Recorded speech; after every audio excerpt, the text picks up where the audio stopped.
que Él está con nosotros cada día, en cada momento, pero que Él reina. Él es el Dios eterno, Él es el Rey de los cielos, nuestro eterno Dios. Aquel que vino a este mundo a entregarse en favor de nosotros, de la humanidad, de aquellos que tanto necesitábamos del Señor. Cuando Dios creó al hombre, lo creó perfecto, a su imagen y semejanza, sin ningún tipo de defecto, ni pecado, ni maldad en el corazón, nada que le impidiera llegar con libertad a la presencia del Padre. Y el Espíritu del Señor estaba en el medio de su creación y paseaba por allí, y el hombre y la mujer tenían continuamente comunión constante con Dios. No había nada que impidiera esa relación fresca, que impidiera que Dios le hablara al hombre y que el hombre le hablara a Dios directamente. Esa relación fue el plan original, una relación directa entre un padre y un hijo, entre el Dios creador y su creación amada, el hombre, la humanidad entera. Lamentablemente sabemos que el hombre pecó, que desobedeció a Dios en esa libertad que Dios le dio para poder ejercer su poder de decisión. El hombre eligió mal y desobedeció, dándole la espalda a Dios, deseando lo que Dios le había dicho que no hiciera. Y pecó. Y tomó del fruto que no debía de tomar, diciéndole: Dios me está mintiendo, y llamándole a Dios mentiroso, y por orgullo, queriendo ser igual a Dios, pecó. Y ese pecado fue la maldición de la humanidad y del mundo entero, porque ese pecado afectó esa relación preciosa que Dios y el hombre tenían, abriendo una brecha enorme, una separación, pues el hombre murió en ese momento y espiritualmente se separó de Dios. Y Dios vio que lo que más amaba en ese momento, su creación, la creación más amada, le estaba dando la espalda, eligiendo no obedecerle. Y el corazón de Dios se llena y se inflama de compasión. Y obviamente que juzga el pecado, y el hombre muere espiritualmente en ese momento.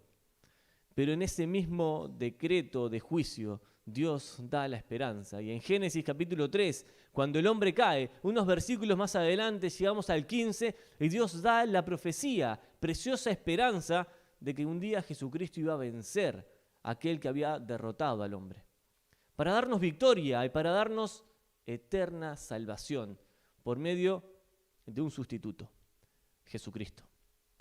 Y hoy le recordamos, y hoy Él está presente. Y nuestro Dios es el que reina, y nuestro Dios es el que está con nosotros. A Él le recordamos, a Él veneramos y alabamos su nombre. Él es el Logos, el Verbo encarnado. Pero el Verbo encarnado de Dios ha dejado el Logos escrito, su palabra. Y la palabra de Dios tiene la misma autoridad que las palabras que Jesús daba cuando Él estaba en esta tierra, porque su palabra es inspirada por Dios y toda la Escritura así lo es. Lo encontramos en diferentes pasajes y Pedro dice que no hay ninguna profecía que haya venido por voluntad humana, sino que Dios es el que la ha revelado. Por lo tanto, todo lo que encontramos en la palabra de Dios es para nuestra exhortación, beneficio y crecimiento espiritual. Dios habló por medio de los profetas, pero esa palabra está en un presente continuo, en el cual Dios dice que sigue hablando por medio de las profecías escritas a nuestro corazón. ¿Por qué? Porque su palabra es viva. Y podemos continuar el versículo, y eficaz, y más cortante que toda espada de 2 filos, y penetra hasta partir el alma. Discierne los pensamientos, las intenciones del corazón. Cuando nos exponemos a la palabra de Dios, tenemos que ser conscientes que Dios va a hablar. Y eso es lo que nosotros deseamos cuando abrimos la Biblia, que Dios nos hable. Y no importa quién predique, lo que importa es quién habla, y el que habla es el Señor, el Espíritu Santo por medio de su palabra. Y a Él venimos a escuchar, no a un hombre, sino a Dios mismo. En esto de exponernos a la palabra de Dios, necesitamos estudiar la palabra de Dios. Necesitamos abrir la Biblia y con un corazón sincero y con confianza presentarnos delante de Dios y decirles: Señor, por favor, háblame. Y que Dios nos hable en esta mañana por medio de su palabra, porque es lo que necesitamos. No necesitamos otra cosa en este momento sino escuchar la palabra de Dios. Y vamos a introducirnos en un estudio que va a durar unos cuantos meses sobre un libro que tiene todas las doctrinas fundamentales de la iglesia. Un libro que escribe el apóstol Pablo, una iglesia que todavía él no había visitado, pero exponiendo y explicando lo que es una tesis de soteriología. Él explica el tema principal de esta carta, que es el Evangelio de Dios.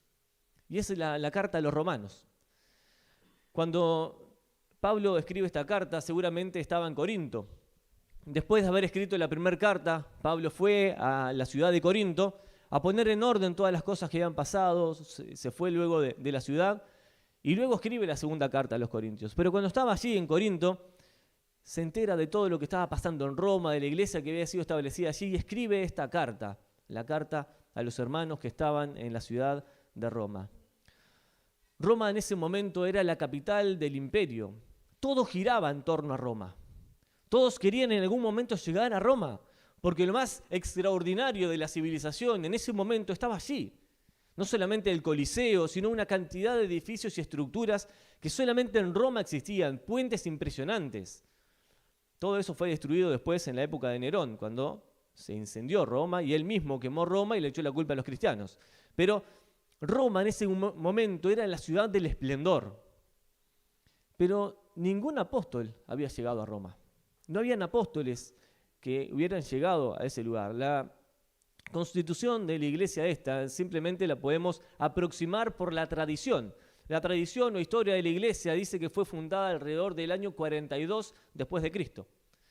Eso significa que en ese momento Pablo no estaba allí, porque Pablo estuvo en Jerusalén y en sus alrededores hasta el concilio que aparece allí en Hechos capítulo 15, y esto fue después del año 42. Por lo tanto, Pablo no fue uno de los fundadores de la iglesia de Roma. Tampoco el apóstol Pedro, como la iglesia católica así lo afirma, que Pedro llegó a la ciudad de Roma y estableció una iglesia y de ahí sale su iglesia. No es así, porque también el apóstol Pedro estuvo en ese concilio y estuvo predicando y sobre todo encargado, junto con Jacobo, Santiago, el mismo que escribe la epístola, de la iglesia en Jerusalén, y específicamente ministrando y enseñando en ese momento. Así que la iglesia que está en Roma, la fundación de esta iglesia, no es por obra de ningún apóstol, sino por obra de creyentes fieles, apasionados por el Evangelio, que fueron esparcidos por todo el mundo, y en ese esparcimiento llegaron a la capital del imperio, a Roma, y predicaron el Evangelio allí, y llenaron la ciudad de Dios, llenaron la ciudad del Evangelio, y allí se estableció una iglesia. Una iglesia que, por todo lo que dice la carta a los romanos, estaba constituido por muchos judíos, pero también por muchos gentiles.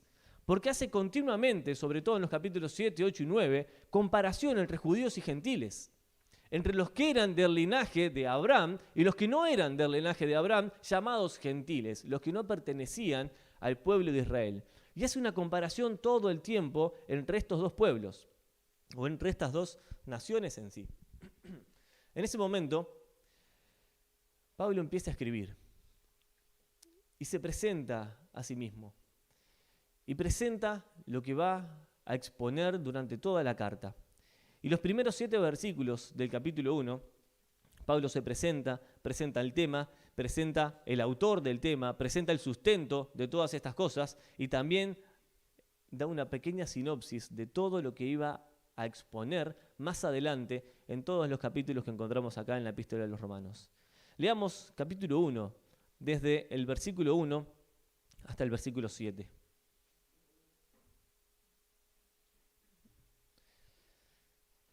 Dice así: Pablo, siervo de Jesucristo, llamado a ser apóstol, apartado para el evangelio de Dios, que él había prometido antes por sus profetas en las santas escrituras, acerca de su Hijo, nuestro Señor Jesucristo, que era del linaje de David según la carne, que fue declarado Hijo de Dios con poder, según el Espíritu de santidad, por la resurrección de entre los muertos, y por quien recibimos la gracia y el apostolado, para la obediencia a la fe en todas las naciones por amor de su nombre, entre las cuales estáis vosotros, llamados a ser de Jesucristo, a todos los que estáis en Roma, amados de Dios, llamados a ser santos. Gracia y paz a vosotros, de Dios nuestro Padre y del Señor Jesucristo. El tema de la carta. El tema de la carta es el Evangelio de Dios. Ese es el tema central. Y Pablo dice que fue apartado para el Evangelio de Dios. En el primer versículo presenta directamente cuál va a ser el mensaje y el tema que va a desarrollar en todos los capítulos de esta carta. Pero ¿qué es el Evangelio de Dios? Hablemos un poquito del Evangelio, de este mensaje, de esto que tanto ha transformado a las personas y al mundo entero. Es el mensaje más auténtico, más veraz, transformador y restaurador que existe en la tierra. El Evangelio es la buena noticia de Dios, que Jesucristo se hizo hombre y vino en rescate a buscar a la humanidad que estaba perdida, aquella que en el principio con Adán y Eva habían perdido la relación que tenían con Dios, la humanidad que le dio la espalda. Esa buena noticia de Dios para salvación, mediante la cual encontramos una esperanza y salvación eterna de nuestras almas. Ahora, ¿qué es puntualmente entonces el Evangelio para nosotros? Pablo mismo lo define. Y en este capítulo 1, en el versículo 16, él dice que el Evangelio es poder de Dios para salvación a todo aquel que cree. Y lo que hemos experimentado, la verdad del Evangelio, realmente sabemos que es así. El Evangelio es poder de Dios para salvación a todo aquel que cree. Y el poder de Dios, cuando una persona cree en él, transforma completamente la vida. Pensemos en algunas historias bíblicas. El Señor Jesús salía de Jerusalén e iba rumbo a Galilea y le era necesario pasar por Samaria. Y se encuentra con una mujer despreciada, desprestigiada, de mala vida.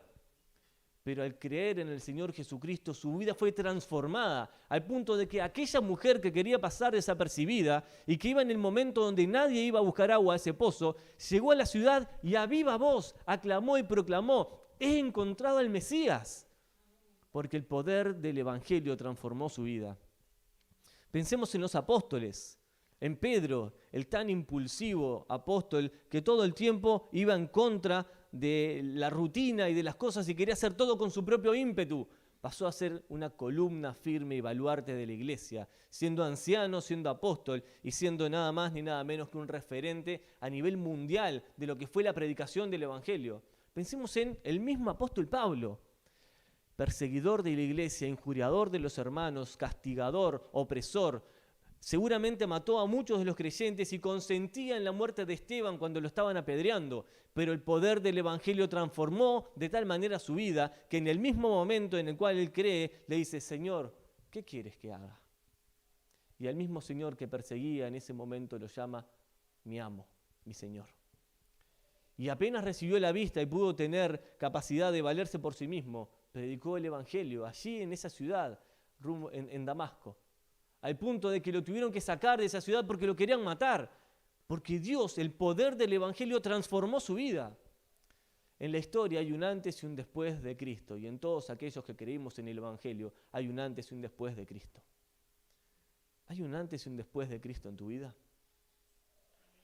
Jesucristo ha llegado a tu vida y ha transformado e impactado tu corazón a tal punto de que el mundo entero se da cuenta que hay algo diferente en ti, que es obra de Dios. Es fácil decir amén. Es fácil. Hermanos, la vida cristiana, en 1 Corintios dice que, en 2 Corintios dice que somos cartas abiertas, leídas por los hombres. ¿Qué lee el mundo en tu vida? ¿Qué leen las personas? Es tan fácil entre nosotros mostrarnos creyentes, pero si realmente el poder del Evangelio ha hecho efecto en tu vida, el mundo se va a dar cuenta que estuviste con Jesús. Como lo hicieron con los discípulos en ese momento, se dieron cuenta que habían estado con Jesús porque hasta su forma de hablar, de proceder, había cambiado, se habían transformado. Ahora, ¿qué es creer en el Evangelio? ¿Qué es creer en este mensaje tan transformador y veraz? En primer lugar, es creerle a Dios. ¿Y qué dice Dios acerca del hombre? Claro, Dios dice muchas cosas acerca del hombre que al hombre no le gusta, y no le gusta escuchar. Porque Eclesiastés 7:20 dice: «No hay hombre que haga el bien y nunca peque». Y Romanos 3:23 dice que todos somos pecadores y por cuanto todos pecamos estamos separados de la gloria de Dios, separados de Él. Entonces Dios nos acusa. En realidad no nos acusa, expone lo que somos.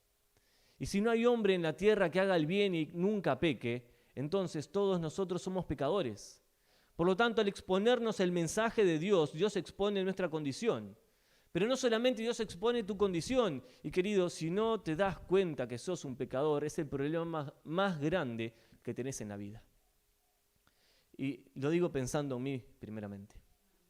Hubo mucho tiempo en el cual yo rehusé creer en el Evangelio y profesaba tener fe, pero no vivía conforme a ella porque no había transformado mi vida, porque no había reconocido que realmente mi pecado me llevaba a la condenación. Pues Romanos 6:23 dice, porque la paga del pecado es muerte. Y la paga de mi pecado y la retribución justa por el pecado de mi vida, de mi naturaleza, de mi condición, era la muerte, como el salario después de haber trabajado durante todo un mes. Esa retribución justa por lo que trabajé, esa retribución justa por lo que hice, es la separación eterna de Dios. Y no hay ninguna forma en la cual yo pueda saldar esa deuda. No hay nada que pueda hacer para pagar el precio de mi pecado, pues eso es lo que me separa de Dios, es esa brecha que se abrió en el principio entre Adán y Eva y Dios mismo, se abre hoy entre nosotros y Dios y no solucionamos este problema. La paga del pecado es muerte, pero qué lindo es que ese versículo no termina allí. ¿Cómo termina? El regalo divino e inmerecido de Dios es vida eterna. ¿En quién? En Cristo Jesús, Señor nuestro. Por lo tanto, nosotros en Cristo tenemos el perdón de pecados y en Él encontramos la solución a este problema. Concluimos pues, dice Romanos 3:28, que el hombre es justificado por fe, sin las obras de la ley. No hay nada que el hombre pueda hacer para sacar el pecado de su vida. La obra está hecha. Cristo ya pagó. Pues 2 Corintios 5:21 dice, al que no conoció pecado, por nosotros lo hizo pecado, para que nosotros llegásemos a hacer justicia de Dios en él. Ahora pensemos en esta obra gloriosa, maravillosa, tan divina e inmerecida que Dios hizo en favor de nosotros, profetizada por Isaías, despreciado y desechado entre los hombres, varón de dolores, nuestro Señor Jesús, experimentado en quebranto y como que escondimos de él el rostro, fue menospreciado y no lo estimamos. Ciertamente llevó él nuestros dolores, nuestras enfermedades, sufrió nuestros dolores y nosotros le tuvimos por azotado, por herido de Dios y abatido. Y aparece un pero glorioso, mas él, pero él, herido fue por nuestras rebeliones, molido por nuestros pecados. El castigo de nuestra paz fue sobre él, y por su llaga fuimos nosotros curados. Pues todos nosotros nos descarriamos como ovejas, cada cual se apartó por su camino, hizo de su vida lo que quiso. Mas Jehová cargó en Cristo el pecado de todos nosotros. Queridos, la obra está hecha. Cristo cargó el pecado de cada uno, de cada cual. El Señor lo llevó a la cruz. Así que el problema más grande de la humanidad está resuelto en la obra preciosa y gloriosa de nuestro Señor Jesucristo, aquel que recordamos hace tan solo unos minutos en estos símbolos que tenemos aquí delante. Un cuerpo azotado, maltratado, herido por nuestros pecados y rebeliones. Pero lo que más sufrió el Señor Jesús fue haberse separado del Padre, cumpliendo así la consecuencia del pecado, la consecuencia de mi pecado clavado en Jesús. Él fue separado del Padre y clamó desde la cruz, Dios mío, ¿por qué me has desamparado? Cristo fue desamparado para que tú fueras amparado. Cristo fue despreciado para que tú seas amado. Cristo fue torturado para que tú tengas paz. Él murió para que nosotros tengamos vida. Y esa obra preciosa que Jesucristo hizo hace de que todas las personas sean potencialmente salvables por medio de la obra de la cruz. Así que no hay excusa. Todo aquel que se acerca a la cruz puede obtener el perdón de pecados. Pero hay simplemente algo que debemos hacer. Para poder ser salvos, Dios manda, Dios ordena, Dios no ruega a todas las personas en todo lugar que se arrepientan. Que se arrepientan de sus pecados y crean en Jesús. Y yo sí les ruego en el nombre del Señor que si no han creído en Cristo como Salvador, te arrepientas hoy de tu pecado y confieses a Jesucristo como tu único y suficiente Salvador y le des gloria a Dios por haber ofrecido a su Hijo en favor de nosotros, que no le merecemos. Hechos 17:30 dice, pero Dios, habiendo pasado por alto los tiempos de esta ignorancia, ahora manda a todos los hombres en todo lugar a que se arrepientan. Cree en el Señor Jesucristo y serás salvo. Y solamente en Él, y nada más que en Él.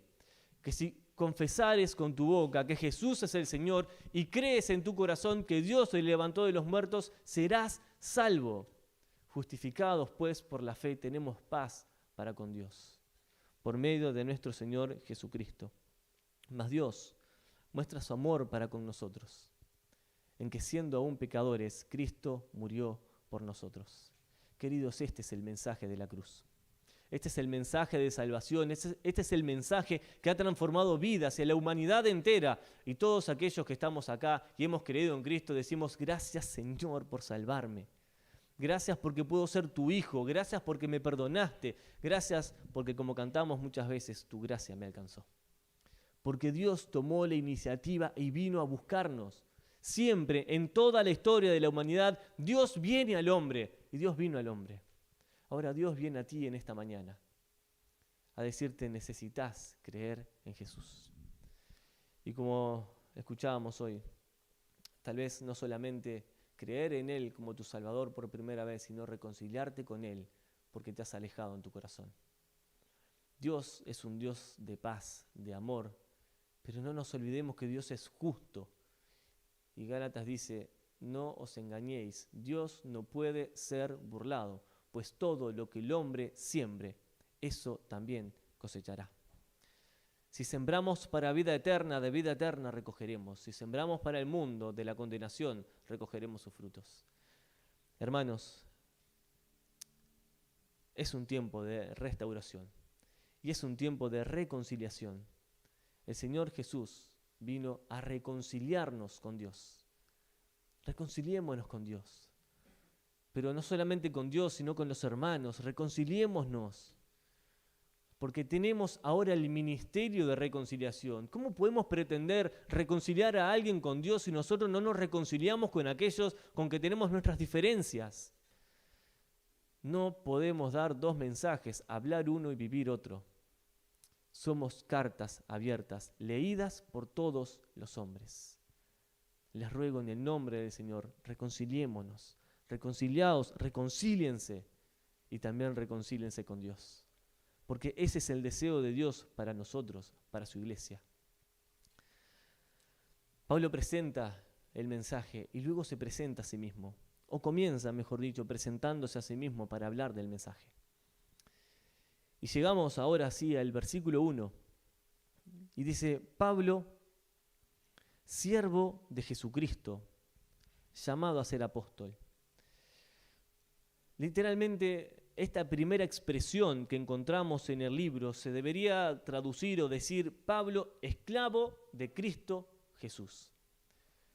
Y la idea es exactamente la misma, pero la conjugación de las palabras en realidad nos trae un mensaje aún mucho más profundo. ¿Por qué? Porque en primer lugar el título más honorífico que da Pablo para él mismo es de ser siervo de Dios. Y esa palabra siervo es la misma que se utilizaba en diferentes ocasiones para referirse a los esclavos, aquellos que no tenían autoridad, ni dominio, ni derechos, ni nada que hacer ni que decir, sino que solamente recibían a aquel que era su Señor.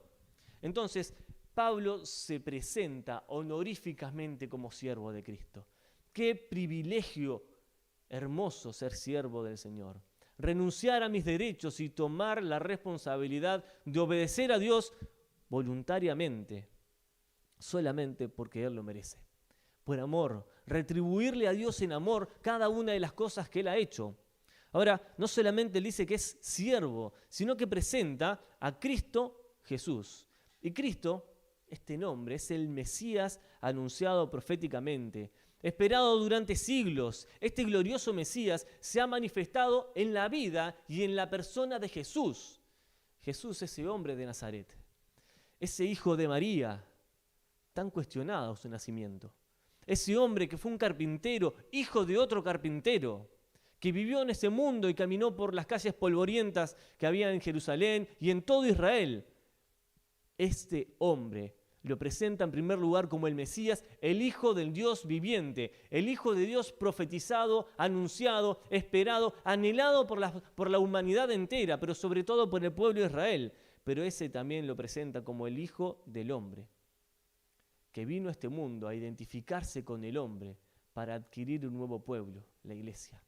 Así que Pablo se presenta como siervo, esclavo de aquel Mesías, de aquel Señor, de aquel Dios eterno, el Hijo del Hombre que vino a este mundo, a quien en su momento persiguió, pero que ahora le dice, te pertenezco, yo soy tu siervo, yo me presento honoríficamente como el siervo de Dios, el esclavo del Señor.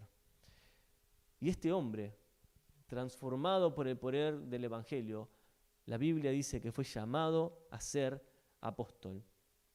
Llamado apóstol, literalmente, porque es una condición.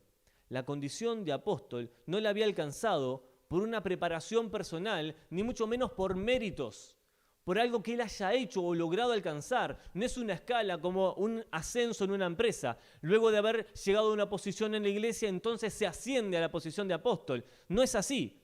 La condición de apóstol la alcanzó simplemente porque Dios lo llamó. Esta expresión, llamado, significa literalmente separado o elegido para un ministerio especial, pronunciando a la persona que lo había llamado en ese sentido. Una persona es llamada para realizar una tarea siempre que el que lo llama tiene la autoridad para encomendarle la tarea. Dios llamó a Pablo y lo llamó por su nombre. Y en ese camino a Damasco le dijo, Saulo, Saulo, ¿por qué me persigues? Dura cosa te es dar coces contra el aguijón. Y después Saulo le dice, Señor, ¿qué quieres que haga?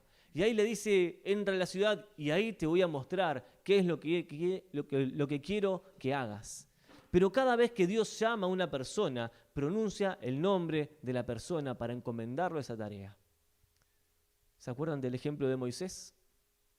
La zarza ardiente, Dios pronuncia su nombre. El profeta Samuel, siendo un adolescente, durmiendo, y escucha, Samuel, Samuel. Y va y busca a Elí, pensando que era Elí que lo llamaba. Le dice, no, yo no te dije nada, déjame dormir, andate de nuevo. Y vuelve a escuchar, Samuel, Samuel. Y era Dios el que lo había llamado. Dios llamó a Saulo en ese momento para una misión y una tarea especial. Tanto el llamamiento como el ministerio proceden de la soberanía de Dios. Dios es el soberano y Él llama a quien quiere para la obra que Él quiere. Y muchas veces nos cuesta reconocer justamente este atributo de Dios, que Él es el soberano. Y como el soberano muchas veces hace cosas que nosotros no entendemos. Pero tanto el llamado como el ministerio vienen por soberanía de Dios. Dios nos llama y no nos pregunta si queremos hacerlo. Él nos llama a hacerlo, pero también nos capacita para hacer la tarea que Él nos ha encomendado hacer. Pablo tenía un don, el don de apóstol. Eso significa que era acción directamente de la Trinidad, su obra en ministerio. Y todo lo que iba a desempeñar tenía el respaldo de la deidad. Porque ese don de apóstol es dado específicamente y directamente por el Padre, como todos los dones del Espíritu. Proceden del Padre soberanamente. ¿Por qué? Porque Él da a cada uno, conforme a su voluntad, el don que quiere. Y eso es soberanía de Dios. Hermanos, cada uno de nosotros tenemos dones, uno o más, pero que Dios te lo ha dado en su soberanía para que le sirvas, para que le honres, para que lo pongas a disposición y al servicio de la iglesia. ¿Para qué? Para edificación de la iglesia de Cristo, para edificarnos unos a otros con Él. Él soberanamente, como Él quiere y conforme a la necesidad de la iglesia, da los dones a los hombres. ¿Qué don te ha dado Dios? Qué pregunta, ¿no? Porque muchas veces preguntamos, nos cuestionamos, y llega un momento en que desistimos y decimos, bueno, no sé, en algún momento me daré cuenta cuál es el don que Dios me dio. Pero hermanos, Dios nos ha dado dones para que edifiquemos la iglesia y que de esa manera el poder de Dios pueda actuar en el servir con los dones que proceden del Padre. Proceden de Él y Él quiere que los ejercitemos para la gloria de Él. Pablo tenía un don sumamente especial. Él era apóstol. Y estos fueron dados a la iglesia en sus comienzos, como dotados de este don fundamental. Eran dones llamados, teológicamente se llaman dones fundantes, de aquellos que comenzaron la obra y comenzaron la iglesia en su momento, para escribir la palabra de Dios inspirada, para revelar las doctrinas y las bases doctrinales de la iglesia. Efesios capítulo 2, versículo 20, dice que la iglesia, nosotros, somos edificados sobre el fundamento de los apóstoles y profetas, siendo la principal piedra del ángulo Jesucristo mismo. Así que la tarea de los apóstoles era establecer los fundamentos de la iglesia, de las doctrinas fundamentales de la iglesia, escribir la palabra de Dios, inspirada por Dios. Y automáticamente sale la pregunta, y bueno, ¿qué pasa con Marcos y qué pasa con Lucas, que no fueron apóstoles? Marcos escribió el evangelio que Pedro le redactó y escribió todo lo que el apóstol Pedro le dijo que había pasado con Jesús y él lo registró, era sobrino. Lucas, el médico amado, el compañero de ministerio de Pablo, encontramos en el libro de los Hechos un relato específico y exhaustivo de toda la obra del Espíritu Santo en los Hechos de los Apóstoles. Y luego comienza a hablar en primera persona, y fuimos, y anduvimos, e hicimos, y tomamos el barco, y fuimos. Eso significa que estaba con el apóstol Pablo, y que de él recibió todo lo que escribió, y lo que examinó, y lo que dijo en su propio evangelio, también fue velado y revisado por el apóstol. Por lo tanto, los apóstoles eran aquellos enviados de parte de Dios con un don especial, dones que en sí lo que hacían era establecer los fundamentos, las bases para la iglesia y escribir la palabra de Dios inspirada, junto con muchas otras cosas que el Señor hacía por medio de los apóstoles. Ahora, el don de apóstol, en el sentido técnico de la palabra, como enviados por Cristo mismo para establecer la iglesia en el ejercicio de su autoridad delegada por Dios, fue dado simplemente a los discípulos y a Matías, elegido posteriormente, y a Pablo, enviado como una tarea especial, un apóstol especial enviado a los gentiles. Y esos fueron los apóstoles. Ahora, en el sentido etimológico de la palabra, no en el sentido técnico y doctrinal, sino en el sentido etimológico de lo que significa la palabra, simplemente significa enviado, enviado a realizar una tarea. Y es así, en ese sentido, que encontramos en el libro de los Hechos y en algunas de las cartas de Pablo, que algunas personas fueron llamados apóstoles. Por ejemplo, Epafrodito fue enviado por la iglesia, y en Filipenses 2:25 a Epafrodito se le llama apóstol, porque fue enviado por la iglesia. Después a Jacobo en Gálatas 1:19 también, y uno que muchas veces lo conocemos, o lo escuchamos, que es de los más famosos como llamado apóstol, es Bernabé. Hechos 14:4, en el sentido específico de haber sido enviado por la iglesia, porque fueron enviados por la iglesia de Antioquía a una tarea y una obra evangelística, y ellos fueron enviados. En sentido específico, el don de apóstol no está operativo hoy, porque Dios lo utilizó en ese momento y en el principio en capacitar a los hombres que iban a establecer los fundamentos de la iglesia, escribir la palabra de Dios inspirada por Dios, pero hoy en día no hay apóstoles de esa manera, porque Dios no los ha llamado así. Hay muchas personas que se levantan por muchos lugares llamándose apóstoles a sí mismos. Y no vamos a empezar a estudiar específicamente cuáles son las condiciones que debe tener un apóstol.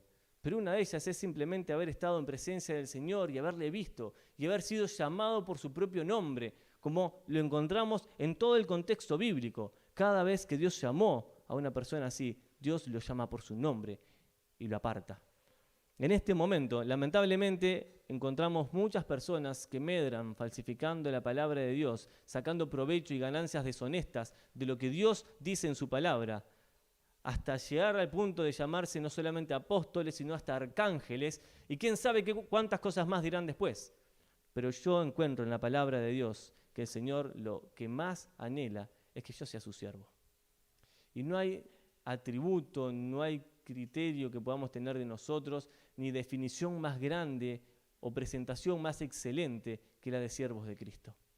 Así que si algo anhelamos, anhelemos ser siervos. Si el apóstol Pablo se presentaba como siervo, ¿qué queda para nosotros? ¿Qué más queremos? ¿Qué otro reconocimiento queremos? ¿Qué otra posición anhelamos o necesitamos sino la de siervos de Dios? El Señor quiere que seamos sus siervos, esos esclavos que simplemente le obedecen. Sigue el versículo 1 y todavía no nos movimos desde el versículo 1. Dice la segunda parte, apartado para el evangelio de Dios. Apartado literalmente significa separar mediante la colocación de un cerco. O sea, totalmente distante de otra cosa. Apartado, la colocación de algo que separa entre dos cosas. La soberanía de Dios se ve manifestada desde el principio de este libro. Pablo fue separado soberanamente por Dios. Y desde el vientre de su madre fue separado para una tarea específica. Pero más adelante fue llamado para alcanzar la salvación. Y fue llamado habiendo sido hallado por la gracia de Dios. Y al haber respondido al llamado de Dios, Dios lo encomendó a la tarea especial y también específica que tenía para él. Este llamado del Señor es por gracia. Y Dios lo llama más adelante a predicar a Cristo. Y luego el Espíritu Santo lo separa para una tarea especial, capacitándolo con el don necesario para poder realizar esta tarea. Pero Dios es el soberano y Dios es el que llama. Y Dios es el que hace las cosas y establece el orden como Él quiere. Más allá de que algunas veces a nosotros tal vez no nos guste, pero Dios es el que hace las cosas de la manera perfecta. Porque Dios no se equivoca. Cuando Dios nos da dones, Él no se equivoca. Cuando Dios establece órdenes, Él no se equivoca. Él hace las cosas perfectas. Una sola vez y para siempre hizo perfectos no solamente las cosas, sino a los santificados, a nosotros mismos. Así que Él sigue operando y obrando en nosotros para darnos de sus bendiciones. Para el Evangelio de Dios, o sea que fue separado, apartado, de una manera especial para el Evangelio de Dios. No para otra cosa especial, sino para el Evangelio de Dios. Expresa claramente el lugar de procedencia del Evangelio. ¿De quién es el Evangelio? No hay un Evangelio de nuestra iglesia, ni un Evangelio de otra iglesia, ni el Evangelio de Pablo, ni el de Pedro, ni el de Juan, ni el de Marcos, ni el de Lucas. El Evangelio es el Evangelio de Dios, porque procede de Dios y de Dios lo tomamos y de Él lo aprendimos y a Él conocemos, y si no conocemos el Evangelio de Dios, no conocemos el Evangelio, porque no hay otra noticia que la que procede de Dios mismo. Procede de su gloria, procede de su operación y de su eficacia. No hay nada que pueda ser tan completo y perfecto como el Evangelio de Dios. Y sí, el Evangelio de Dios es confrontativo, pero el Evangelio de Dios nos da esperanza. Solamente en Cristo, pues habiendo sido hecha la obra de Cristo, por medio de la cruz, por medio de Jesucristo, Él puede salvar a todo aquel que cree, al que cree en este mensaje, en el Evangelio de Dios y no en otra cosa. El mensaje del Evangelio es la proclamación de la obra divina mediante la doctrina de la cruz. No saquemos a la cruz del medio. No hablemos de la cruz sin hablar de la gracia, no hablemos de la condenación sin hablar de la salvación, no hablemos de la condición del pecado sin dar la solución al problema, pero tampoco hablemos solamente del amor de Dios, menospreciando todo lo demás, como si Dios no fuera juez, como si Dios no fuera justo, como si nuestro pecado no tuviera consecuencias. Todas estas cosas son parte del Evangelio. Ahora, hermanos, el Evangelio de Dios es la tarea que más veneración merece. Hablando de tareas, no de personas. La tarea de evangelizar. La tarea de ser testigos, pero testigos sin excusas. La tarea de identificarnos con Cristo, pero de vivir a Cristo. Pablo fue separado, apartado para el Evangelio de Dios. Pero más adelante leímos que nosotros fuimos llamados a ser santos. Y esa expresión es la misma que aparece en este versículo 1. Separados para una tarea específica, glorificada y para glorificar a Dios. Así que, hermanos, tenemos una gran misión y una gran comisión. Hemos sido llamados por Dios. Se nos ha entregado una tarea, la de predicar el Evangelio, la de anunciar las virtudes de aquel que nos llamó de las tinieblas a su luz admirable. Ahora, si no predicamos el Evangelio, estamos siendo desobedientes. ¿Y qué dice Dios acerca de la desobediencia? Que es pecado. Y algunos tendremos más facilidad que otros para hablar del Evangelio, y a algunos tal vez no nos cuesta mucho y a otros sí nos cuesta más. Pero en donde estés y como puedas y de la manera que lo encuentres y lo entiendas, habla del Evangelio. Perdón, no del Evangelio, habla el Evangelio. Porque muchas veces hablamos del Evangelio como si fuera algo mágico, pero es un mensaje que tenemos que explicar de la misma manera que lo creímos. El miércoles estamos considerando cuando el Señor llama a sus discípulos y encontrábamos a Felipe, que se encontró con el Señor y después fue a buscar a Natanael, y Natanael desprestigia completamente a Jesús porque venía de Nazaret, y Felipe le dice: ven y ve. Ven y ve. ¿Quién es? Queridos, necesitamos llevar a las personas a Cristo, guiarlos al Señor, guiarlos a Cristo. Y esta es la tarea de la iglesia. No es la tarea de 2 o 3, sino de la iglesia, completamente, de cada uno de nosotros, la tarea de la iglesia. No sé si te pones metas, no sé si evaluás tu vida cristiana, no sé si conoces mucho o poco de la palabra de Dios. A veces conocemos mucho de lo que dicen otros acerca de la palabra de Dios, pero no de lo que la palabra de Dios dice mismo de Dios. Y conocemos corrientes y filosofías y muchas discusiones, pero no conocemos al Dios de la palabra y no nos enamoramos del Dios de la obra.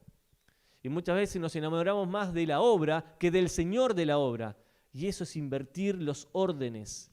El Señor nos ha llamado y nos ha apartado para el Evangelio de Dios. Hay personas que yo nunca voy a conocer, pero que vos sí. Y al revés, hay personas que tú nunca vas a conocer, pero que yo sí.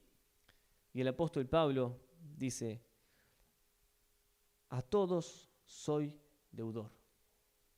A judíos, a no judíos, a griegos, a no griegos. De todos soy deudor.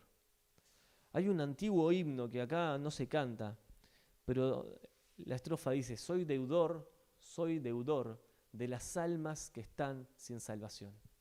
Soy deudor. Somos deudores de las almas que están sin salvación. Y esto nos confronta, y esto nos exhorta, porque no hay tarea más importante que la de evangelizar. Algunos tienen tareas en sus trabajos, diferentes funciones. Todo eso es secundario frente a la gran comisión. Por algo se llama la gran comisión. Ir por todo el mundo y hacer discípulos, enseñándoles que guarden todas las cosas. Hermanos, necesitamos hacer de esta obra algo personal, porque cuando se diluye la tarea de la evangelización como una obra de la iglesia, como un ente autónomo que funciona como equipo, esto se diluye de la responsabilidad personal y pasa a ser una responsabilidad colectiva. Y entonces, si todos los demás no lo hacen, estamos todos en la misma condición. Pero si nosotros tomamos la tarea y la misión este llamado de Dios, apartados para una forma especial de predicar el Evangelio, y me doy cuenta que Dios me llamó a mí a predicar el Evangelio, que Dios te llamó a ti a predicar el Evangelio, que Dios dijo: ustedes ahora son luminares en el mundo. A veces algunos tenemos un fosforito encendido, y gloria a Dios por aquellos que tienen como un reflector impresionante, que anuncian y se ve la luz del Evangelio. Pero sea un fósforo, sea un foco tan grande, que Cristo sea anunciado, que podamos vivir a Cristo, que las personas se den cuenta que has estado con Jesús, que te cause problemas el Evangelio si es necesario, pero nunca neguemos a Cristo. ¿Cuántas cosas pasó el apóstol por haber predicado con fidelidad la palabra de Dios, sin minimizar la obra de Cristo, acusando el pecado, pero mostrando la gracia de Dios para salvación? Hermanos, ¿cuánto hace que no predicas el Evangelio? ¿Cuánto hace que no te parás frente a una persona y le decís: Dios te ama? necesitas arrepentirte de tus pecados.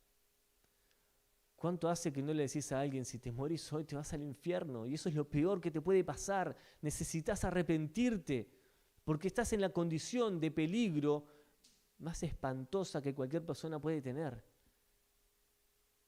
Si nos diéramos cuenta que la persona que viste ayer tal vez nunca más la veas porque se va al infierno, eso debería causar un ardor de compasión en el corazón y nos debería impulsar a predicar el Evangelio. Muchos tenemos relación con muchas personas por las tareas que desempeñamos en nuestro trabajo y tenemos influencia sobre mucha gente y otros tal vez con 2 o 3. No importa si son cientos o si son 3. Lo importante es que ellos escuchen el Evangelio. Queridos, no seamos desobedientes. Dejemos de hacer de la gran comisión la gran omisión. Estamos omitiendo lo glorioso y estamos impidiendo que el tesoro de Dios crezca. Porque eso es el Evangelio. Es una de estas contradicciones del Señor. Cuanto más lo damos, más nos enriquecemos, más crecemos.